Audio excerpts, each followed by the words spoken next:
For 8 decades, this hangar stood silent. No footsteps, no engines, no reason to open its rusted doors. Until last winter, when a farmer heard something inside.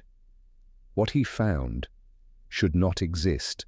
A pristine WWII fighter plane with markings no historian could identify and a logbook dated the day the war ended. But the pilot had been missing for 2 years before that. This is the story of the forgotten hangar. For 80 years, the hangar stood in silence, its corrugated steel walls weathered by wind and rain, its roof sagging under the weight of countless winters. The locals avoided it, saying it was cursed. Children dared each other to touch the chained doors, but none ever lingered. It was a place the world had forgotten until one freezing night in December, when farmer Angus MacLeod heard something strange drifting across the valley, a low rhythmic hum like an engine idling far away. It came from the hangar. The next morning the frost still clung to the grass, as Angus trudged through the snow, his boots crunching with each step, his breath clouding in the frigid air. The hangar loomed larger with every pace, the rusted padlock glinting faintly in the pale sun. He pressed his ear to the cold metal, and for a moment there was only silence. Then a faint vibration pulsed through the steel as if something inside was alive. Angus was not a man who trespassed lightly, but the unease in his chest pushed him to act. He fetched his bolt cutters from the shed. The chains snapped with a sharp cry that echoed across the empty field. The heavy doors groaned as they swung open, releasing a breath of stale air and dust that had been trapped for decades.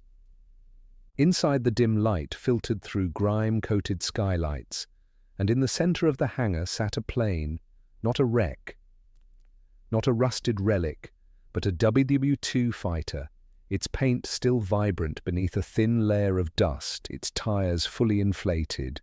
The RAF roundels were wrong.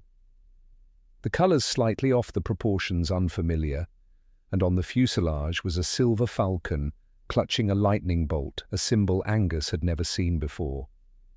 He walked slowly around the aircraft, his boots leaving clear tracks in the dust. The cockpit canopy was closed, locked from the inside through the glass. He saw the pilot's seat. The harness buckled, the controls pristine, and on the dashboard a leather-bound logbook lay open. The last entry was dated August 15, 1945, the day Japan surrendered, ending the war, but the name in the pilot's column made his brow furrow. Alt James Harrow. Harrow had been declared missing in action in 1943. Angus knew the name because his grandfather had served with him. The official story was that Harrow's plane had gone down over the North Sea. So how was his aircraft here 2 years later? Under the pilot's seat, Angus found a small tin box. Inside were letters yellowed with age but perfectly preserved. They were addressed to Eleanor Harrow, the pilot's wife. The handwriting was neat, deliberate. One letter, dated July 1945, read, "My dearest Eleanor, the mission is nearly upon us. They say it will end the war sooner than anyone expects. I cannot tell you where I am going, only that what I carry must never fall into enemy hands. If I do not return, know that I did this for you and for the world."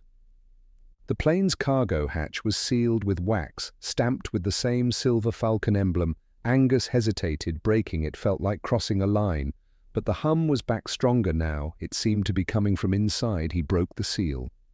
Inside was a small, lead-lined crate, heavy, far heavier than its size suggested, and from within came a faint, steady ticking. The cold air inside the hangar seemed to thicken around Angus as he stared at the lead-lined crate in his hands. The ticking inside was steady, unhurried, almost like a heartbeat. He set it down gently on the wing of the plane, his fingers trembling though the air was freezing. A bead of sweat slid down his temple. He had no idea why. He looked around the hangar again, the dust, the shadows, the silent, hulking shape of the aircraft. It felt wrong, like the place was holding its breath. He pried open the crate. The hinges groaned, and the smell of old metal and oil rushed out inside. Nestled in layers of faded cloth was a device unlike anything he had ever seen. Brass panels polished to a dull glow, glass tubes running through its core, faintly lit from within, and a cluster of dials marked with symbols he didn't recognize. The ticking was coming from deep inside it. Angus reached out, and the moment his fingers brushed the brass, a sharp static crackle leapt into his skin. He jerked back, heart-pounding. The glow inside the tubes pulsed, once then steadied. He didn't know it, but that single touch had already set things in motion. That night, Angus couldn't sleep. The image of the device burned into his mind. By morning, he had made a decision. He called an old friend in Inverness. A retired history professor named Malcolm Fraser. Malcolm arrived 2 days later, his eyes widening the moment he stepped inside the hangar. He walked around the plane, muttering under his breath, then stopped dead when he saw the crate.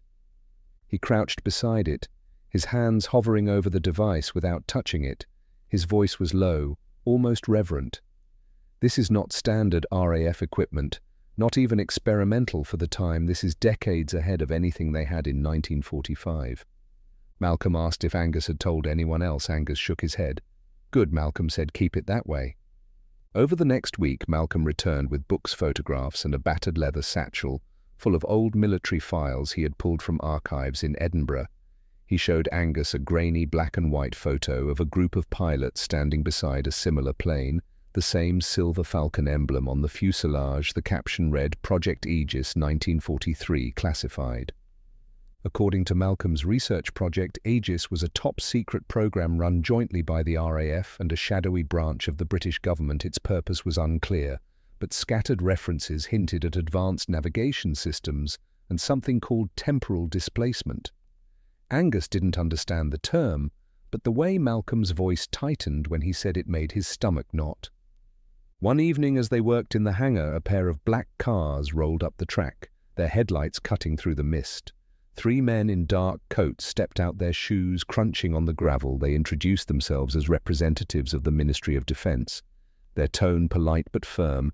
They had been informed of an unauthorized discovery of government property and were here to secure it. Angus and Malcolm exchanged a glance. The men walked straight to the crate, lifted it with surprising ease, and carried it to one of the cars. One of them paused to look back at the plane, his eyes unreadable. "We will be taking this as well," he said. They returned the next morning with a flatbed truck. The plane was winched out of the hangar, its tires leaving clean tracks in the frost. Angus stood by, helpless, as the convoy disappeared into the fog. That night, Angus sat alone in his kitchen, the silence pressing in on him. He poured himself a whiskey and stared at the empty fields outside. Then he heard it again, faint at first, then clearer, the low, rhythmic hum drifting through the darkness. It was coming from the direction the convoy had gone. The next day, Malcolm called his voice urgent. He had found something in the files, a final log entry from Lt. James Harrow, dated the same day as the one in the cockpit. But this one was different. It spoke of a mission to deliver the device to a location far from any battlefield, a place where time itself could be altered to prevent a greater catastrophe than the war itself. The entry ended abruptly mid-sentence, as if the writer had been interrupted. Malcolm believed the device was not just a navigation system, but something far stranger, something that could explain why Harrow's plane had appeared 2 years after he vanished, and why it looked as if it had never aged. Angus listened in silence, the hum still echoing in his mind. He knew the story was far from over. Angus could not shake the sound from his mind, the low hum that had haunted him since the night he first opened the hangar. It was there when he woke. It was there when he tried to sleep, and now it seemed to be growing louder, as if something was drawing closer.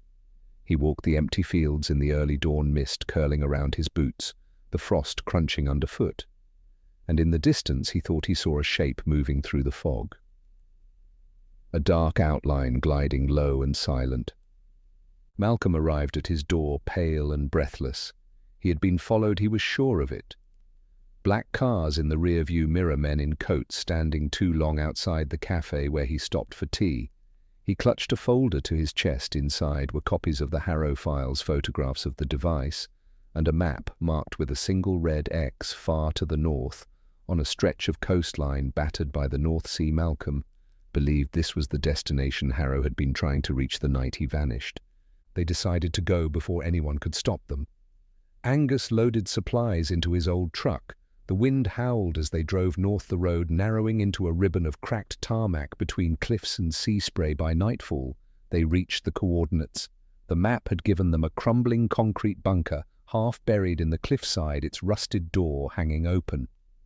Inside, the air was damp and cold, the walls lined with peeling paint and faded warning signs. In the center of the main chamber sat a cradle of steel and glass shaped like a cockpit, but with no wings, no fuselage, just a capsule large enough for one-man cables snaked from its base into the walls, and in the cradle's heart was an empty space exactly the size of the lead-lined crate. Malcolm's voice trembled as he spoke. "This is it. This is what the device was for not navigation, not a weapon, but something to move through time itself." He explained that temporal displacement was not about traveling to the past or future in the way stories told. It was about slipping between moments, like stepping sideways through the cracks in history. Before Angus could reply, the hum filled the bunker, vibrating through the floor. The walls, the air itself, light began to pulse from the empty cradle, and then without warning the sound of engines roared above them. They ran outside just in time to see a shape emerging from the fog. The plane, Harrow's plane, its silver falcon glinting in the moonlight. It descended slowly, impossibly, landing on the cliff edge without a single gust of wind to disturb it. The canopy slid open, and for a heartbeat Angus thought he saw a figure inside, a man in a leather flight jacket, goggles resting on his forehead, his face calm and unreadable. Then the figure was gone. The cockpit empty. The hum now deafening. The plane rolled forward toward the edge of the cliff, and instead of falling, it simply vanished into the mist, as if it had never been there. The next morning the bunker was empty, the cradle gone, the cables ripped from the walls, no sign of the ministry, no sign of the plane. Malcolm was gone too, leaving only the folder on Angus's kitchen table. The last page was a single photograph, grainy and blurred, showing the hangar as it had been decades ago. Doors wide open, the plane inside, and standing beside it a man who looked exactly like Angus.